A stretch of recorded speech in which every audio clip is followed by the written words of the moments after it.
You didn't plan to drift. Nobody does. You didn't wake up one morning and decide to stop praying. You didn't consciously choose to lose your hunger for God.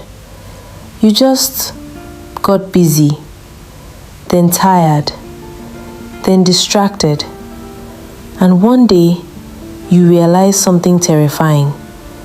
You can't remember the last time you actually missed Him. Not missed His blessings, not missed His protection, not missed what He does for you, just Him. Fires rarely go out all at once. They die quietly. One neglected piece of wood, one unattended ember, one moment without fresh fuel, until one day someone walks past and asks, "When did the fire go out?" And you realize you don't even know.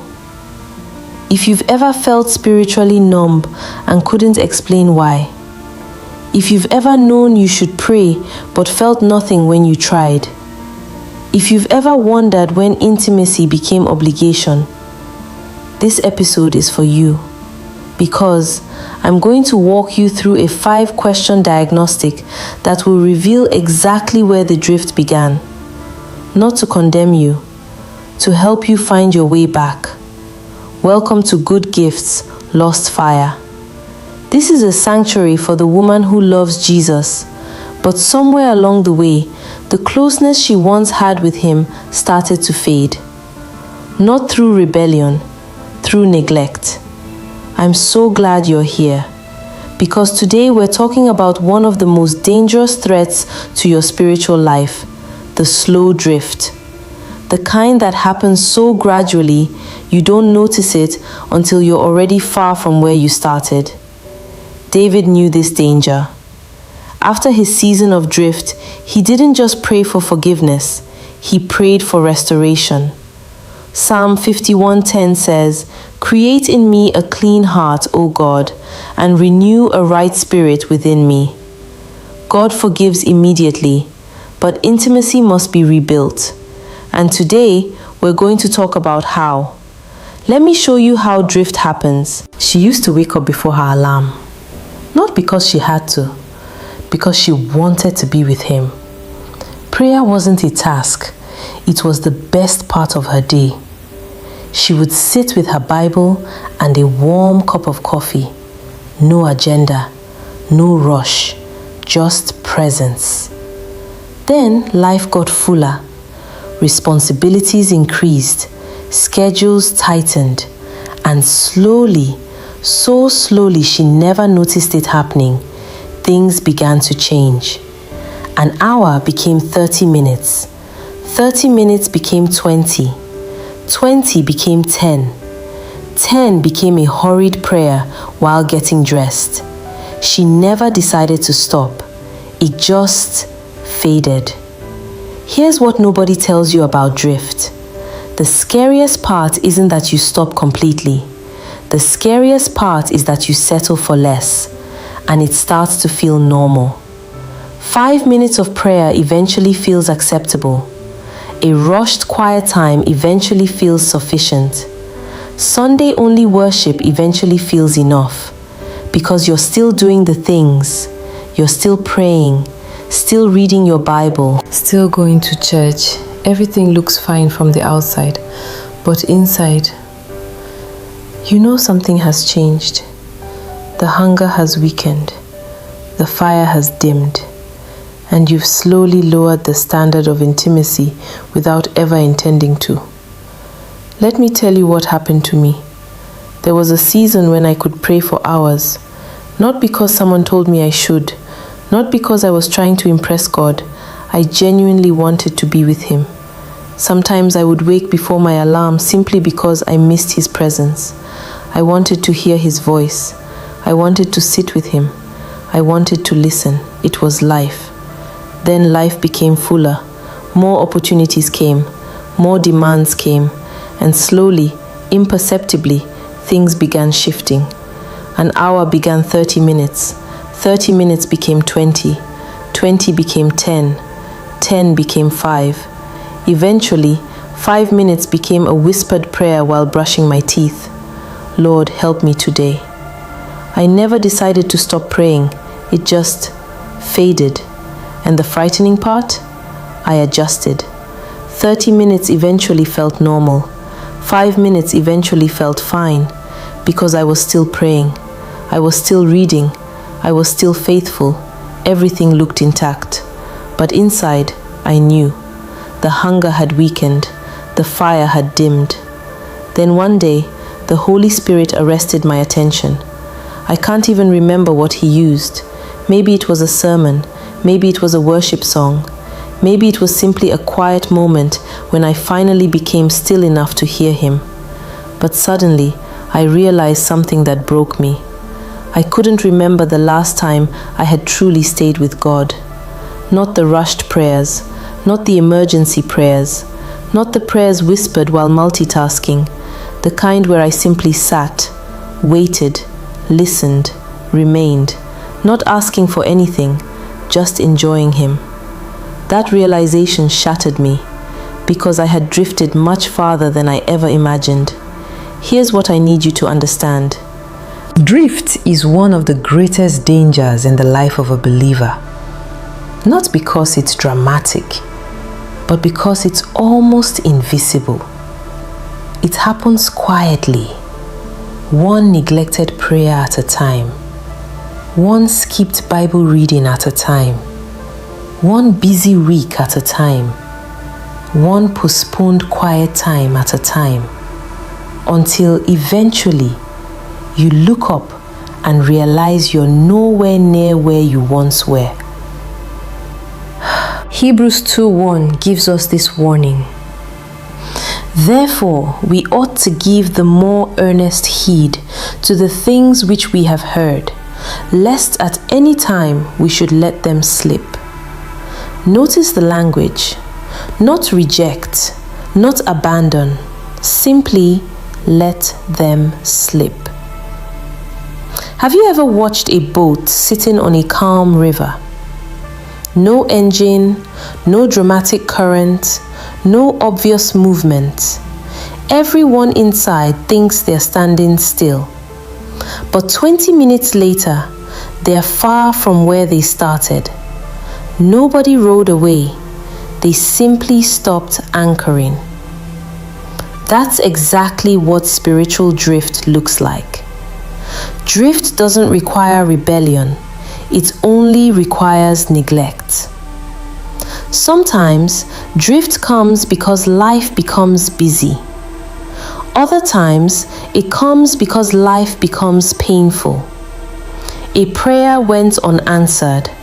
A promise seemed delayed. Someone wounded you. Maybe someone in church disappointed you. Maybe you became discouraged. You still believed. You still came to church. But quietly, your expectations died. Your heart became quieter. Your hunger became weaker. Drift has many doorways. You stop waking early to pray because you're tired. You stop reading scripture consistently because you're busy. You stop worshiping with expectation because life feels heavy. You stop fasting because it feels like a burden. Sometimes the very thing causing the drift is church itself.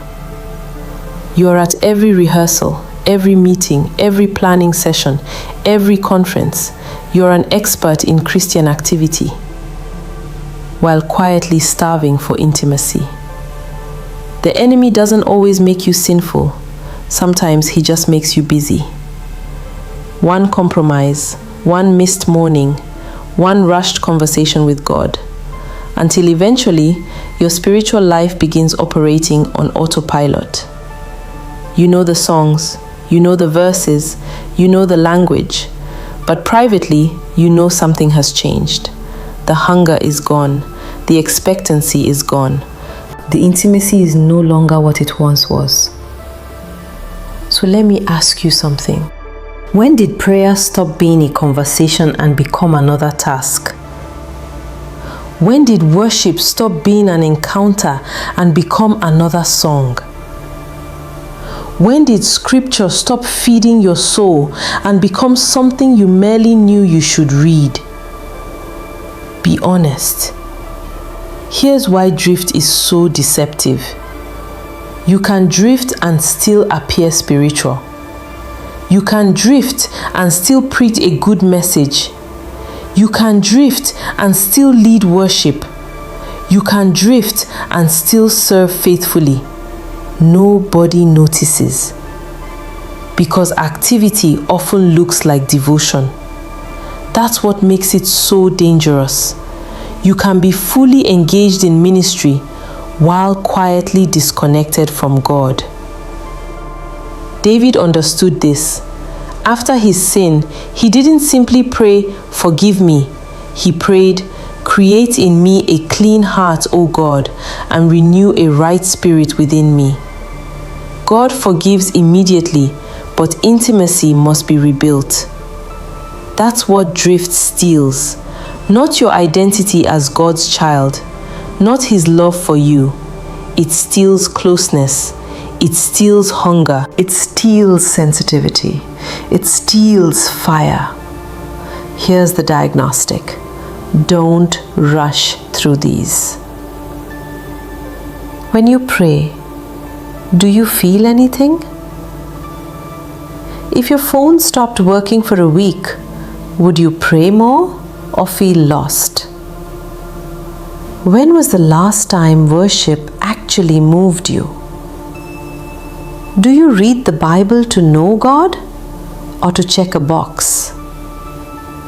Can you remember the last time you missed Him?